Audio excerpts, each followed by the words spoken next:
ভারতের বৈদেশিক নীতি উত্তর ঔপনিবেশিক রাষ্ট্র থেকে বিশ্বের উল্লেখযোগ্য শক্তি হিসেবে ভারতের পরিস্থিতি কিভাবে বিবর্তিত হয় তা লেখো।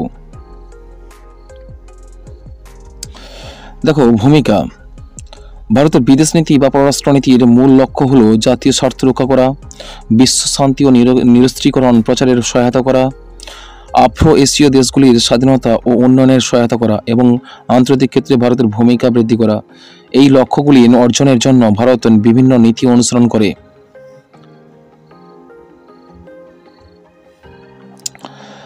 দেখো, ভারতের বিদেশ নীতি বিবর্তনের প্রধান নির্ধারক।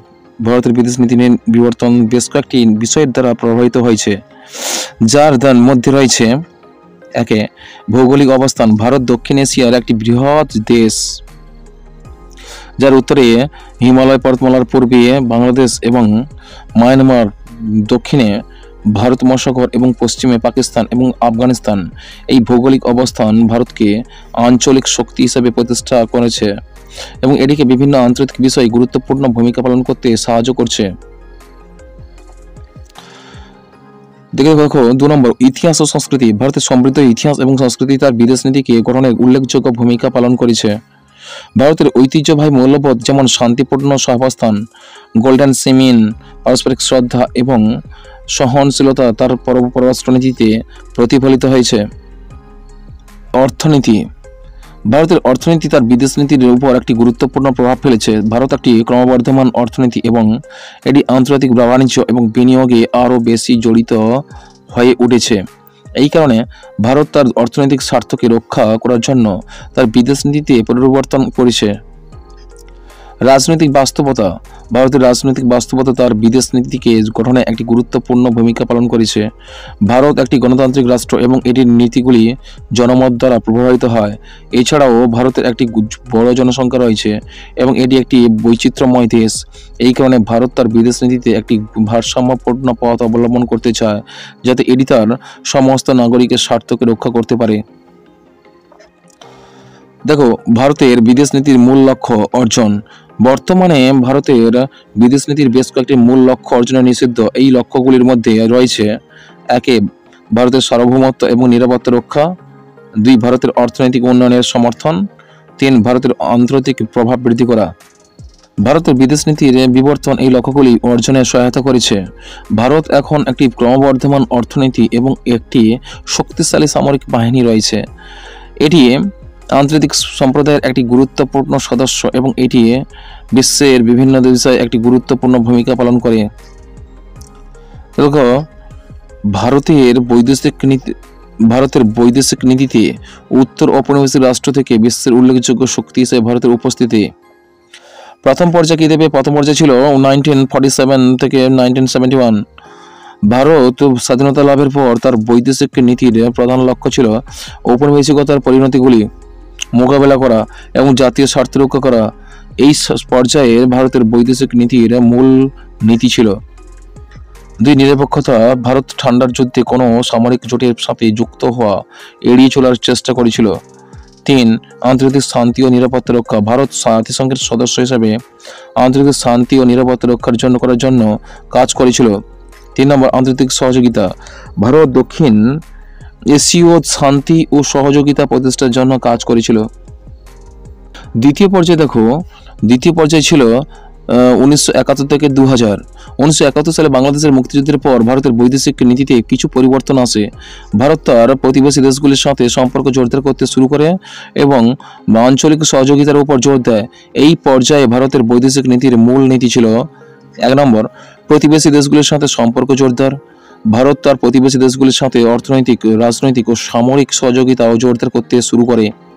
2, আঞ্চলিক সহযোগিতা। ভারত দক্ষিণ এশিয়ার আঞ্চলিক সহযোগিতা প্রতিষ্ঠার জন্য কাজ চালিয়ে যায়। 3, আন্তর্জাতিক ক্ষেত্রে সক্রিয় ভূমিকা পালন। ভারত আন্তর্জাতিক ক্ষেত্রে একটি গুরুত্বপূর্ণ ভূমিকা পালন করতে শুরু করে। তৃতীয় পর্যায়ে 2000 বর্তমানকাল পর্যন্ত 2000 সালের পর ভারতের বৈদেশিক নীতি আরও আগ্রাসী হয়ে ওঠে। ভারত বিশ্বের একটি গুরুত্বপূর্ণ শক্তি হিসাবে তার অবস্থান প্রতিষ্ঠার চেষ্টা করে। এই পর্যায়ে ভারতের বৈদেশিক নীতির মূল নীতিগুলি হলো: 1, বিশ্বের একটি গুরুত্বপূর্ণ শক্তি হিসেবে অবস্থান করছে প্রতিষ্ঠা; ভারত বিশ্বের বিভিন্ন ক্ষেত্রে তার প্রভাব বাড়াতে কাজ করে। 2 নম্বর, আঞ্চলিক সহযোগিতা। ভারত দক্ষিণ এশিয়ার আঞ্চলিক সহযোগিতা প্রতিষ্ঠার জন্য তার প্রচেষ্টা অব্যাহত রাখে। 3 নম্বর দেখো, আন্তর্জাতিক ক্ষেত্রে সক্রিয় ভূমিকা পালন। ভারত আন্তর্জাতিক ক্ষেত্রে একটি নেতৃস্থানীয় ভূমিকা পালন করতে কাজ করে। এই 3টি পর্যায়ে ভারতের বৈদেশিক নীতির বিবর্তনের ফলে ভারত বিশ্বের একটি উল্লেখযোগ্য শক্তিতে পরিণত হয়েছে। ভারত আন্তর্জাতিক ক্ষেত্রে একটি গুরুত্বপূর্ণ ভূমিকা পালন করে এবং বিশ্বের বিভিন্ন ক্ষেত্রে তার প্রভাব বাড়াচ্ছে। উত্তর ঔপনিবেশিক রাষ্ট্র থেকে বিশ্বের উল্লেখযোগ্য শক্তি হিসেবে ভারতের পরিস্থিতির নির্ধারক। ভারতের বিদেশ নীতির বিবর্তনের উত্তর ঔপনিবেশিক রাষ্ট্র থেকে বিশ্বের উল্লেখযোগ্য শক্তি হিসেবে ভারতের উপস্থিতির নির্ধারকগুলি গুরুত্বপূর্ণ ভূমিকা পালন করছে। ভারতের আর্থ সামাজিক উন্নয়ন। ভারত একটি দ্রুত বর্ধনশীল অর্থনীতি এবং একটি শক্তিশালী সামরিক বাহিনী। এই উন্নয়ন ভারতকে বিশ্বের একটি গুরুত্বপূর্ণ শক্তি হিসেবে আবির্ভূত হতে সাহায্য করছে। 2, ভারতের ভৌগোলিক অবস্থান। ভারত দক্ষিণ এশিয়ার একটি গুরুত্বপূর্ণ ভৌগোলিক অবস্থানে অবস্থিত। এই অবস্থান ভারতকে আঞ্চলিক ও আন্তর্জাতিক ক্ষেত্রে গুরুত্বপূর্ণ ভূমিকা পালনের সুযোগ দেয়। 3 নম্বর, ভারতের জনসংখ্যা। ভারত একটি জনবহুল দেশ। এই জনসংখ্যা ভারতকে একটি গুরুত্বপূর্ণ অর্থনৈতিক ও সামরিক শক্তি হিসেবে গড়ে তুলতে সাহায্য করে। তাহলে দেখো, ভারতের বৈদেশিক নীতির ভবিষ্যৎ। ভারতের বৈদেশিক নীতির ভবিষ্যৎ সম্পর্কে বলা যেতে পারে যে ভারত বিশ্বের একটি গুরুত্বপূর্ণ শক্তি হিসেবে তার অবস্থান আরও সুসংহত করতে থাকবে। ভারত আন্তর্জাতিক ক্ষেত্রে তার প্রভাব বাড়াতে এবং বিশ্বের বিভিন্ন ক্ষেত্রে তার ভূমিকা বাড়াতে কাজ করবে।